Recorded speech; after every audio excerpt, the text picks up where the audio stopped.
May hapon, Negros. Ini ang Digicast Negros X. Ang nagapanguna nga napulo ka mga balita sa isla sa Negros ang amo ni kadulong sa inyo. Updin ninyo kami via Facebook, YouTube, kag sa KCAT Channel 11. Kag subong mabataan nyo kami live sa FM station nga 91.1 FMR Bacolod. Kagyari ng top 10 nga mga balita sa Negros, subong adlaw. Mga tradisyonal nga mga jeepney sa Bacolod City itugutan nga magkabiyahe tubtub March 2023. Pulo ka mga job order sa Victoria City nagpositibo sa surprise drug test. Katapos ang force multiplier sa Kawayan, gipatay sa nagpakilala NPA. Mga barangay ginmanduan sa DILG nga padayunon ang road clearing operation. Kag sa good vibes, Little Baguio vibes lapit lang sa Bacolod sa tripping ni Ruming. Kag paralisado nga lalaki adlaw-adlaw nga ginadulong sa iya nga pakaisa pakadto sa eskwelahan. Inatanan sa Digicast Negros X. Sa number 10,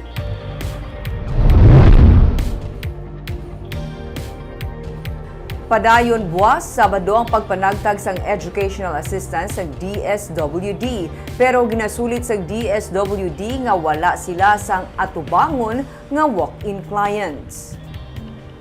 Suno kay Provincial Social Welfare and Development Officer Merly Garcia, may venue nga na-assign sa kada distrito kung sa diin ipanagtag ang payout. Suno kay Garcia, ginasulit-sulit nila pahanumdum nga ang mga magapadulong lamang sa venue ang mga nakabaton sang text kag wala sang walk-in client nga atubangon ang DSWD. Sa nagligad, mayara sa gihapon sa mga walk-in nga nagpadulong kag ini ang luyag nila nga likawan. Wala labot sa mga ginpadalaan sang text messages para sa payout pag-atubangon man sang DSWD ang mga wala nakatigayon kuha sang ilang payout sang nagligad nga Sabado, Agosto 27. Sa 3,000 beneficiaries sang Agosto 27, 1,687 lamang ang tigayon nga nakakuha. Tubtub sa Setyembre 24, ang tagtagana isang educational assistance para sa individuals in crisis situation.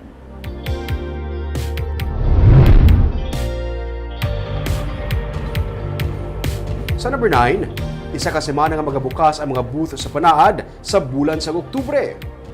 Inisunod sa kay Governor Eugenio Jose Lacson nga pagpakigbahin sa probinsya sa Mascaro Festival sa Bacolod City sa bulan sa Oktubre.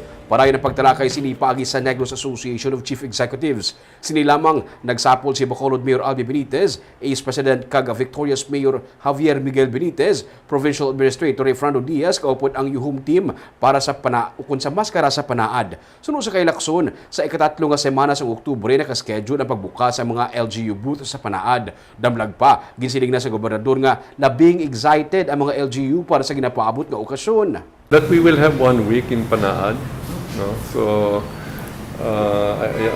through Negros Ace, the mayors are sitting down and discussing the province participation for Mascara.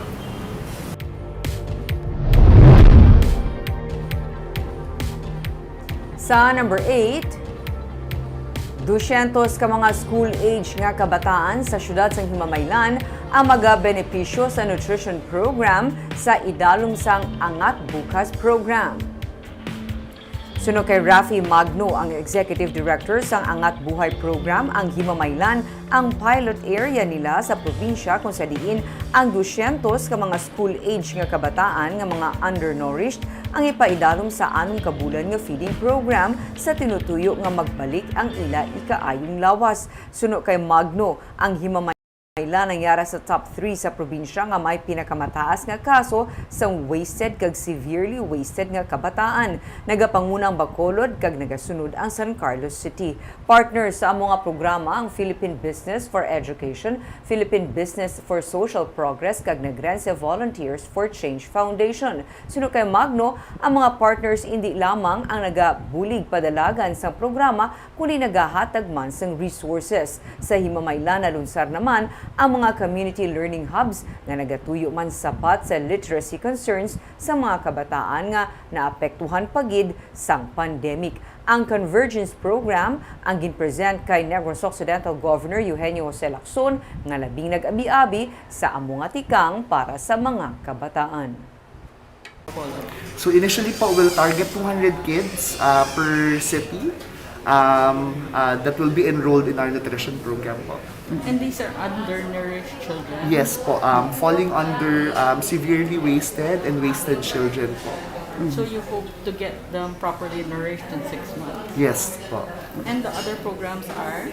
The other programs po that we've recently launched, we have community learning hubs in Himamaylan. We hope po to address yung literacy concerns. Sa number 7,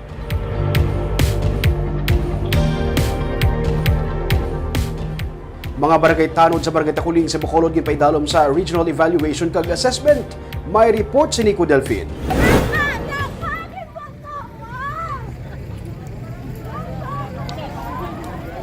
Halin sa pagresponde sa krimen kag mga emerhensya kasubong sang sunog, ginpakita sa mga tanod sa Barangay Takuling ang ila ikasarang.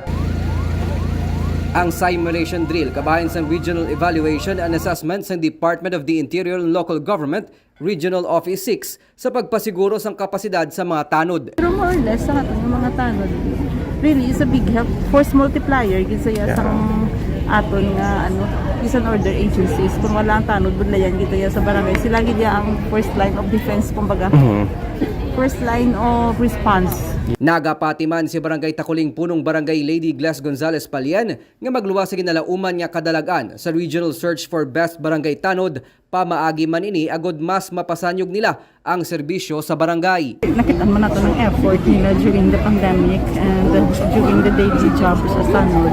So siguro it's about time to showcase the Barangay Takuling Tanod. Kaya mga as long as ang isa pa important pagkat is ma-develop na ng areas to be considered, areas to be improved na. Nagalao man ang PNP, BFP kag iban pa nga mga enforcement agencies nga matagaan man sang prioridad ang mga tanod sa iban pa nga kabarangayan bilang nagapangunang responders sa barangay. Nico Delfin para sa Digicast Negros.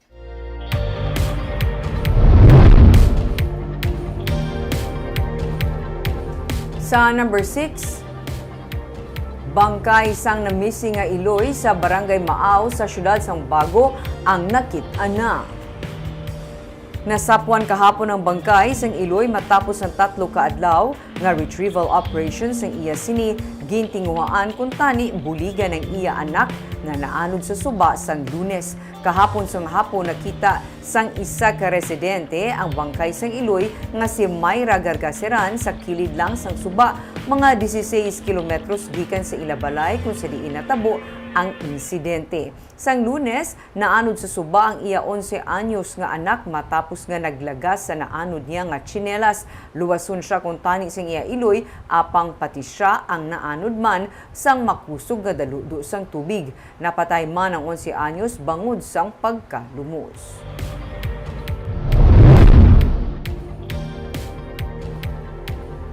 Sa number 5, katapos ang force multiplier sa banwa sang Kawayan, patay matapos gintiro sa napakilala katapos ang NPA.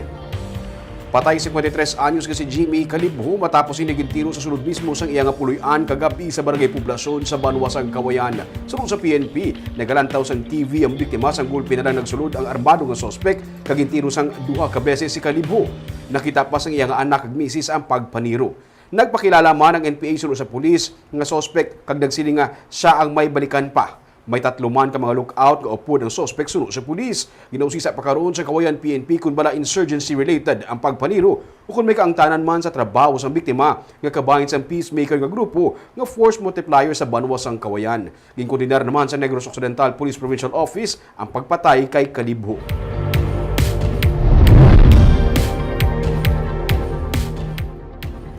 Sa number 4, motion for reconsideration nga ginfile sang ginakabig nuisance candidate sa Negros Oriental ang gindenay sang Comelec and Bank. Dugang naman ang nakuha niya nga boto kay anay Governor Roel Degamo sunod sa Comelec.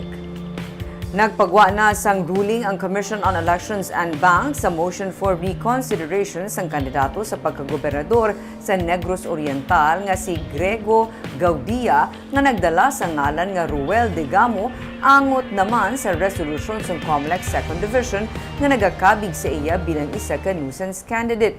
Gindenay sang COMELEC and Bank ang motion for reconsideration ni Gaudia. Base sa ruling sang Anbank, gin-reiterate lang ni Gaudia ang iya assertions kag wala ini sang bag-o nga mga ebidensya nga ginpakita para hindi siya ikabig nga nuisance candidate. Si Gaudia ginreklamo ni anay Governor Ruel Degamo bangod sa iya gingamit ang pareho nga ngalan sa anay gobernador bisan pa hindi man ini matuod yung ngalan. Ini para lang malabugay ang mga botante sa adtong May elections.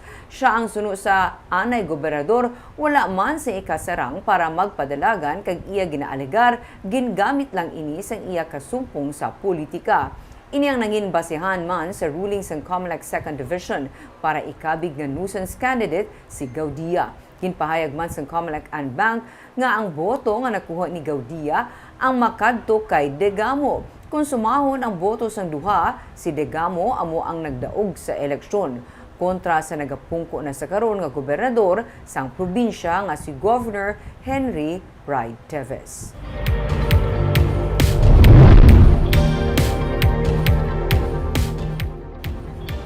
Sa number 3, mga barangay liwatyag maduan sa DILG nga padayunon ang nasuguran nga clearing operation sa Bacolod. Hindi luyag sa pamunuan sa Department of the Interior and Local Government nga makadtulang sa wala ang nasuguran yung road clearing operation karon nga amat-amat na naman nga binalik ang mga napangkakasad tungong mga illegal structures sa dalanon. Sunod sa DILG Bacolod Head nga si Maridith Badayag, nagpadala na sila sa mga memorandum sa syudad kag sa mga kabarangayan nga nagamando sa pag-sustain sa road clearing operation sa ila area of responsibilities. Ipatuman sa gihapon sa DILG ang monthly assessment sa clearing operation sa mga barangay. Sa local government unit, ginatugyan ang pagtalana sa mga penalidad sa mga barangay officials nga pigaw ang compliance sa road clearing operation. Kitay ako kay isa bala ni nga skugo hindi mo pagkatapos babayan balik naman sa puno so balik-balik lang ang aton efforts pero kung hindi na-sustain more or less maano naton masigi-sige gidya bala ang impact malasang aton ng programa makita gid naton kaya wala na hindi na pangabaylan nato kabarangayan naton na sustain the efforts. Sa number 2,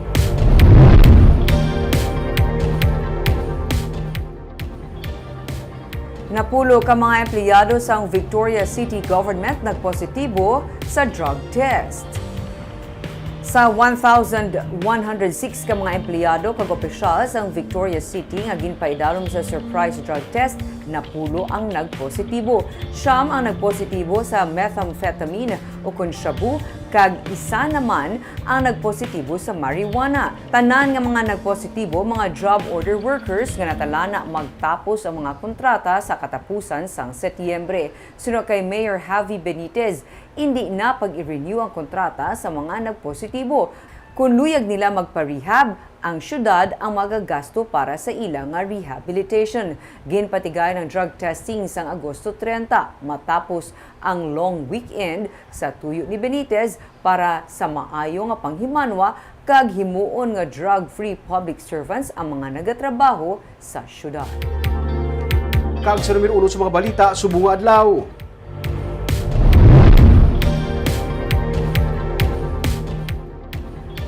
Mga traditional jeepney sa Bacolod gitagaan tubtub March 2023 para makabiyahe sa mga dalanon sa Bacolod. Ini sa pagsinapol sa LTFRB kaupod ang transport sector kay inasang aga. May report si Nico Delfin. Hindi na dapat pwede makabiyahe sa dalanon ng mga traditional jeepney. Kay wala na maghatag pa sa Extended Provisional Authority ang Land Transportation Franchising and Regulatory Board para sa mga operators ng traditional jeepney sa Bacolod. Pero sa meeting sang katapos ang transport sector upod sa LTFRB Regional Director Richard Osmeña, ginayo ni Bacolod City Mayor Albi Benitez nga matagaan sang special permit ang masobra 3,800 ka mga driver operators para makapadayon sila sa pagbiyahe. Labi ini agin pasalamatan ni Diego Malacad, Secretary General sa United Negros Drivers and Operators Center, bisan pa kutob na lang March 2023 ang pagbiyahe sa mga traditional jeepney sa syudad. Parang yung sa biyahe dito bong wala na mga restro. That's why nakayot sa bulig kay Mayor sa ginagin tagaan niya kami assurance na wala na idakpanay sa sulutay sa bulan kay process niya nga marestro ang aton sa lakyan up to March 2023. Kaya mo na lang namon kabuhi. Pagkatapos sila hindi na kami magsabat sa dala no. You may hindi na kamo magbiyahe? Wala na. Kaya ang special permit up to March 31, 2023 na lang. So, depende na sa aton pinalanggang nga mayor kung i-sustain niya. Ginapaabot naman ini sa mga driver kasubong ni Jojo Pocasas, pero karon pa lang nagalibog ng iaulo kung anong pala abuton sa tion nga mawada na siya sang palangabuyan. May tamahin mo tungod sa ano ni? Tungod sa konsang gobyerno, may tamahin mo sini kaya laman na yung ano, pero dako epekto ni Samon. Budlay kiti kung mga kontakto na kami kontak lagi kami Nakigsapol man kaina ang pamuno sang LTFRB kag ang alkalde sa mga driver operators sang kapin 1,000 naman ng mga franchise awardee sang modern jeepney. Silang ginalauman magaserbe sa mga pasahero kung hindi na magbiyahe ang mga driver operator sang traditional jeepney sa madason nga tuig. Nico Delfin para sa Digicast Negros.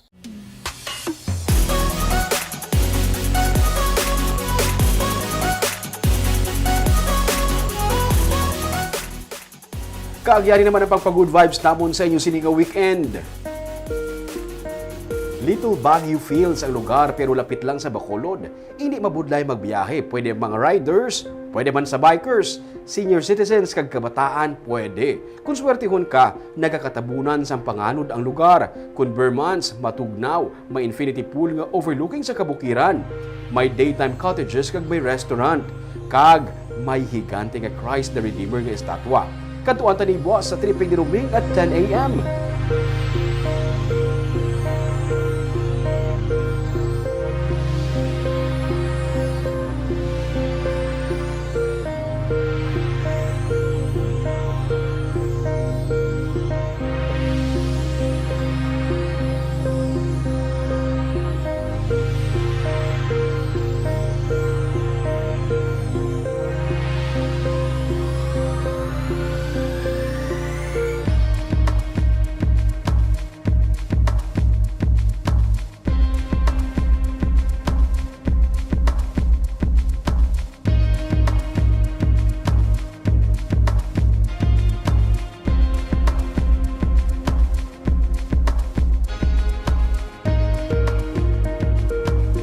Sa Baganihan naman, ano ba ang sarang mo mahimo para sa imo pamilya sa Barangay Sikang Airport sa Bacolod? Adlaw-adlaw nga ginatulod sang iya nga pakaisa ang isa ka 32 anyos nga paralisado pakadto sa eskwelahan para lang matuman ang iyahandom nga makatapos sa pag-eskwela. Atong saksihan ang ilang istorya sa Baganihan sa Sunday at 10 a.m. Barb, kadamo sa nagatuhaw ng inyong mga resort isa doon mga lapit sa Bacolod. Ba't amo na na? Katahom na sa mga resort kadamo gano'n. Do ka tugnaw, Ming. Tugnaw gid siya, Barb, especially Vermonts na. Oo, ano? Pero katahong sa view. Oo, namin siya, senior citizen, kabataan pwede, bilog ang pamilya pwede. Kag karami man isang storya naton sa Baganihan, Barb, ano ba lang pwede mong mahimo sa imong nga himata? Pakaisa daw adlaw yung ginatulod sa wheelchair ang iya nga pakaisa para makaeskwela. Tungod, grabe din, no? Inang hindi lang sa kaluoy, sa pagigugma mo gid sa imo nga whether pa kaisa mo, utod mo, or anong Bilib ka. relasyon mo sa iyo. Kag ang itong mga balita sa Negros subong adlaw. Kay man sa panahon karon importante nga may ihibalo ka sa nagkatabo sa imo nga palibot. Pero dapat balanse kag eksakto ang mga impormasyon. Parahan kami nga magapangalagad sa Negrosanon. Ako si Barbara Mijares. Tugtog sa Lunes, ako naman si Romeo Subaldo. Happy weekend!